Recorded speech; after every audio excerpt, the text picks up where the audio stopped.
সুপ্রিয় শিক্ষার্থী, আশা করি তো সকলে সুস্থ নিরাপদে আছো, বাড়িতে খুব ভালো আছো, পড়াশুনোর সাথেই আছো, স্বাস্থ্যবিধি মেনে তোমরা প্রতিদিনের জীবন যাপন করছো এবং আমাদের কথা নিশ্চয়ই তোমাদের মনে পড়ছে বা মনে আছে। তো আমরা আজ একটু পড়াশোনায় মন দিই। আজ আমি যে ক্লাসটি নিব 10ম শ্রেণীর বাংলা প্রথম পত্র আমার পরিচয় কবিতাটি। আমরা প্রত্যেকেরই একটা আলাদা আলাদা পরিচয় আছে, তোমার আমার, আমাদের প্রত্যেকের। আমরা সেই পরিচয়ে সকলের কাছে পরিচিত হই। তো নিজের পরিচয়টি প্রত্যেকের কাছেই অনেক বড় এবং আমরা সেই পরিচয়ে পরিচিত হতে অত্যন্ত গর্ববোধ করি। তো শিক্ষার্থী সকলকে শুভ সকাল জানাচ্ছি। আমরা পাঠে চলে যাই। আজ আমাদের পাঠের বিষয় আমার পরিচয় কবিতাটি লিখেছেন সৈয়দ শামসুল হক। আমার পরিচয়।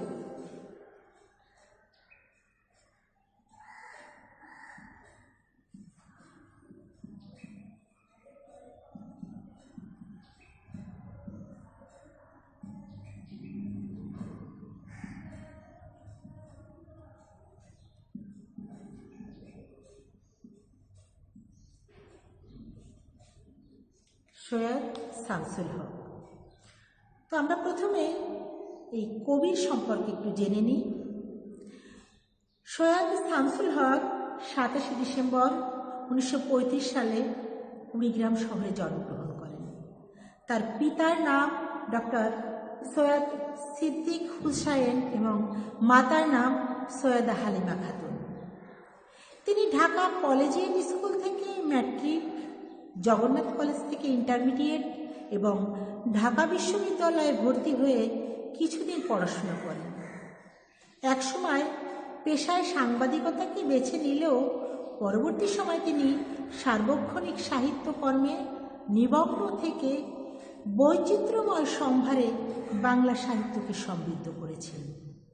তিনি কবিতা, গল্প, উপন্যাস ও নাটক রচনা করেন।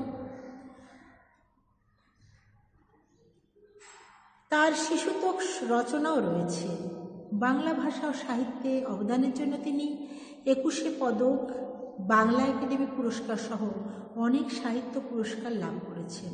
তার উল্লেখযোগ্য গ্রন্থ একদা এক রাজ্যে, বৈশাখে রচিত পংক্তিমালা, অগ্নি ও জলের কবিতা, রাজনৈতিক কবিতা, গল্প শীত বিকেল, রক্তগোলাপ, আনন্দের মৃত্যু, জলেশ্বরীর গল্পগুলো, উপন্যাস বৃষ্টি ও বিদ্রোহীগণ, নাটক পায়ের আওয়াজ পাওয়া যায়, নুরুল দ্বীনের সারা জীবন, ঈর্ষা, শিশুতোষ গ্রন্থ সীমান্তের সিংহাসন।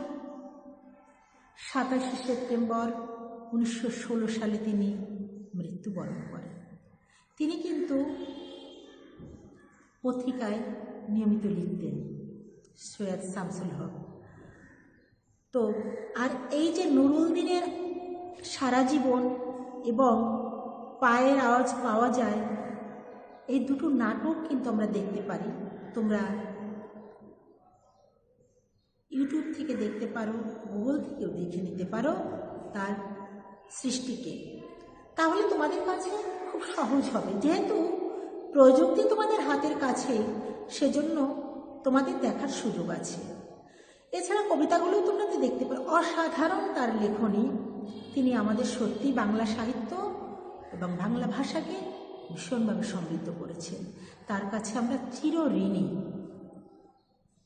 এবার আমি কবিতাটি একটু আবৃত্তি করছি। কবিতাটির ব্যাপ্তি এত বেশি, এত ব্যাখ্যা বা বোঝানোর জায়গা যে একদিনের পাঠে এটা আমি শেষ করতে পারবো না। তাই আমার ইচ্ছা আমি 2 দিন তোমাদের এই ক্লাসটা রাখবো। 2 দিন তোমাদের সাথে আমি সময় কাটাতে চাই। কি বলো তোমরা? ঠিক আছে? হবে তো? নিশ্চয়ই হবে। তো আমরা ভালো করে বুঝতে চাই, আমরা বুঝে পড়তে চাই প্রত্যেকটা শব্দ, প্রত্যেকটার মানে, এবং এই কবিতাতে কত দৃষ্টান্ত, কত উদাহরণ, এগুলো আমাদের বুঝতে হবে, যেটা আমাদের জীবন, আমাদের সত্তার সাথে মিশে আছে। যে আমার পরিচয়, আমি কোথা থেকে এসেছি, এই যে ছোট ছোট প্রশ্নগুলো, তার উত্তর আমরা খুঁজে পাব। তো আমি কবিতাটি একটু আবৃত্তি করছি। আমার পরিচয়, সৈয়দ শামসুল হক। আমি জন্মেছি বাংলায়, আমি বাংলায় কথা বলি। আমি বাংলার আল পথ দিয়ে হাজার বছর চলি। চলি পলি মাটি কোমলে আমার চলার চিহ্ন ফেলে। 1300 নদী সুধায় আমারে, কোথা থেকে তুমি এলে? আমি তো এসেছি চর্যাপদের অক্ষরগুলো থেকে।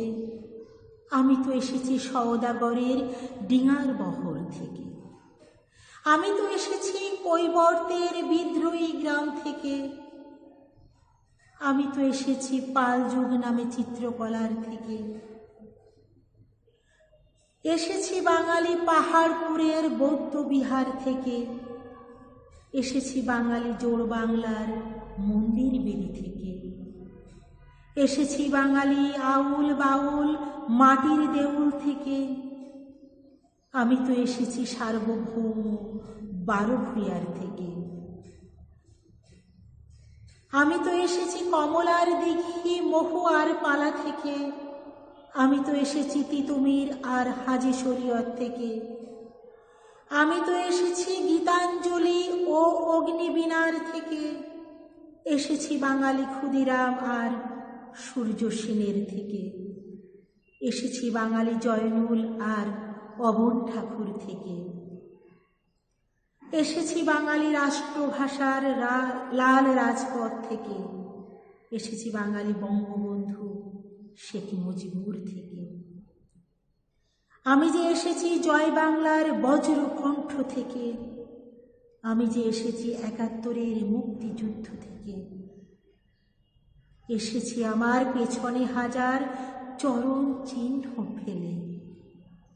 শুধাও আমাকে, এতদূর তুমি কোন প্রেরণায় এলে? তবে তুমি বুঝি বাঙালি জাতির বীজ মন্ত্রটি শুনো নাই? সবার উপরে মানুষ সত্য, তাহার উপরে নাই।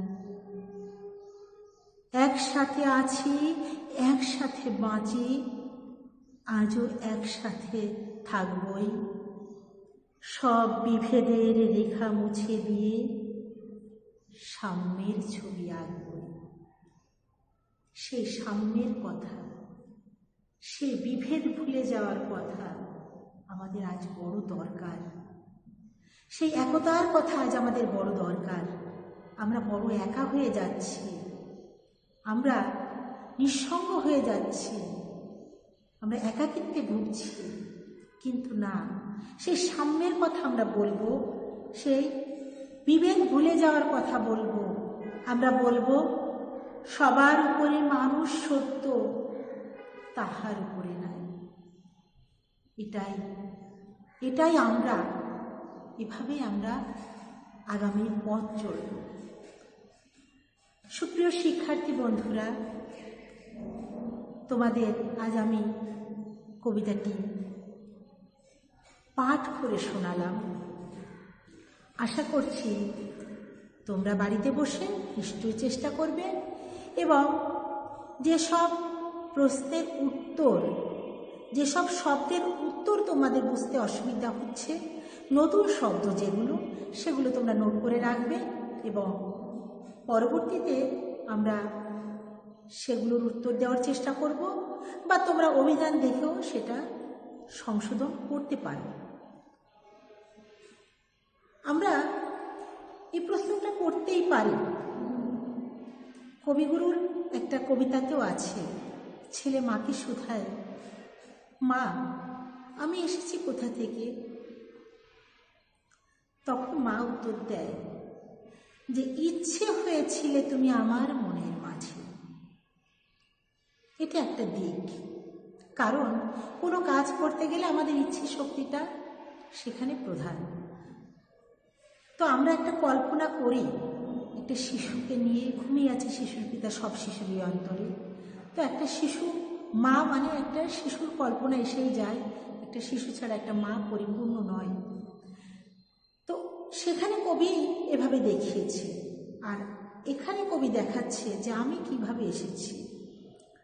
এখানে আমরা বংশ পরম্পরায় আজ এখানে, যেমন আমার বাবা, তার বাবা, তার বাবা, এভাবে কয়েকটা প্রজন্ম থেকে প্রজন্ম রূপান্তরিত হয়ে আজ আজকের আমি।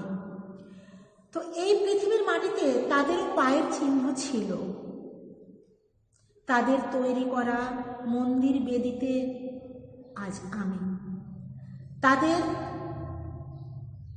পায়ের চলার যে মাটি সেখানে আজ আমি চরণ চিহ্ন পেয়েছি।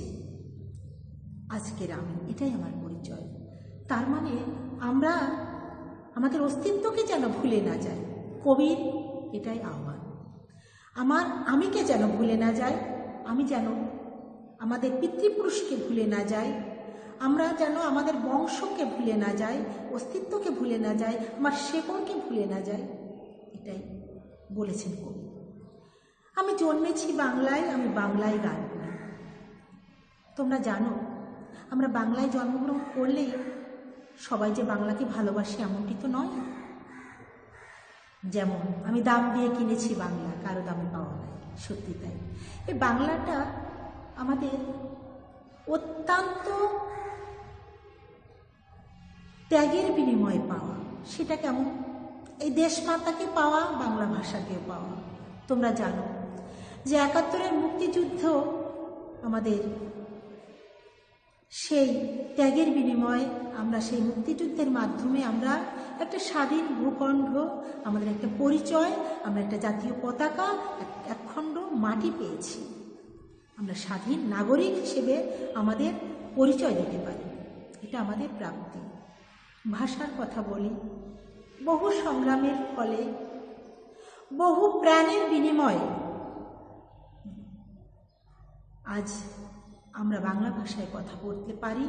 আমাদের বাংলা ভাষাকে আমরা রাষ্ট্রভাষার সম্মানে ভূষিত করতে পেরেছি, যেটা এখন আন্তর্জাতিক মাতৃভাষা দিবস হিসেবে পালিত হচ্ছে। তাহলে দেখো, দুটো জিনিসই আমাদের ভীষণভাবে অর্জন করা, দাম দিয়ে কেনা। সেরকম একটা হলো আমাদের দেশমাতৃকা, আর একটা হলো আমাদের বাংলা ভাষা। এক সাগর রক্তের বিনিময়ে বাংলার স্বাধীনতা আনলে যারা, আমরা তোমাদের ভুলব না। সত্যি তাই, তাদের কিন্তু আমরা ভুলব না, কারণ তাদের রক্তের বিনিময়ে আজ আমরা কি পেয়েছি? একটা দেশ পেয়েছি, একটা ভূখণ্ড পেয়েছি, একটা জাতীয় পতাকা পেয়েছি, আর কি পেয়েছি?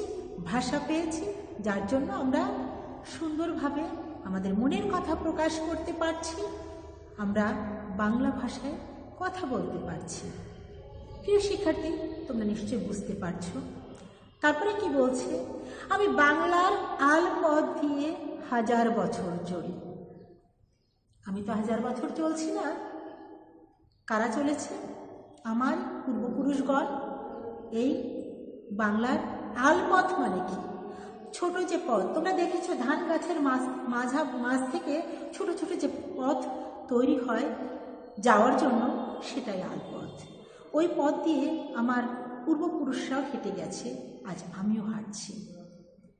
চলি পলি মাটি কোমলে আমার চলার চিহ্ন ফেলে, 13শত নদী শুধায় আমাকে, কোথা থেকে তুমি এলে? এটা কবির কল্পনা। 13শত নদী নিশ্চয়ই আমাকে কেউ প্রশ্ন করছে না, এটা কবির কল্পনা। আর বাংলাদেশ নদীমাতৃক দেশ, এটা আমরা জানি। এবং নদীর তীরে যে পলিমাটি পড়ে, সেখানে তোমরা কি কখনো হেঁটে দেখেছ? পায়ের চিহ্নটা পড়ে থাকে, খুব সুন্দর নরম মাটি, তার উপরে পায়ের চিহ্ন, খুব ভালো লাগে। তো সেখানে আমার চরণের চিহ্ন তো আছে। সেখানে কবি মনে করছে যে এই 13শত নদী আমাকে যেন প্রশ্ন করছে যে তুমি কোথা থেকে এসেছ? এই প্রশ্নের উত্তর তোমাদের কাছেও আমি রাখছি। তোমরাও চিন্তা করবে আসলে আমরা কোথা থেকে এসেছি। নিশ্চয়ই তোমরাও উত্তর করবে। তোমরা তোমাদের ভাবনাটা লিখে রাখবে, তোমাদের চিন্তাটা লেখনীর মাধ্যমে প্রকাশ করবে। আমি পরবর্তীতে দেখব, পরবর্তী যেদিন ক্লাস হবে সেদিন এটা নিয়ে আমরা আলোচনা করব। তো আজ এখানেই রাখছি। তোমরা পাঠের সাথে থাকবে, পড়াশোনার সাথে থাকবে, সুন্দর সৃষ্টিকর্মের সাথে থাকবে। বাড়িতে বসে তোমরা ভালো কিছু করার চেষ্টা করবে, ভালো ভালো বই পড়বে, ছবি আঁকবে, গান করবে। সৃজনশীলতার কিছু প্রকাশ যেন আমরা দেখতে পাই তোমাদের মাঝে। আর সর্বোপরি সুস্থ থাকবে, স্বাস্থ্যবিধি মেনে চলবে। ধন্যবাদ সকলকে। পরবর্তী ক্লাসে আবার দেখা হবে। ততক্ষণে তোমরা সুস্থ থাকো, ভালো থাকো। ধন্যবাদ।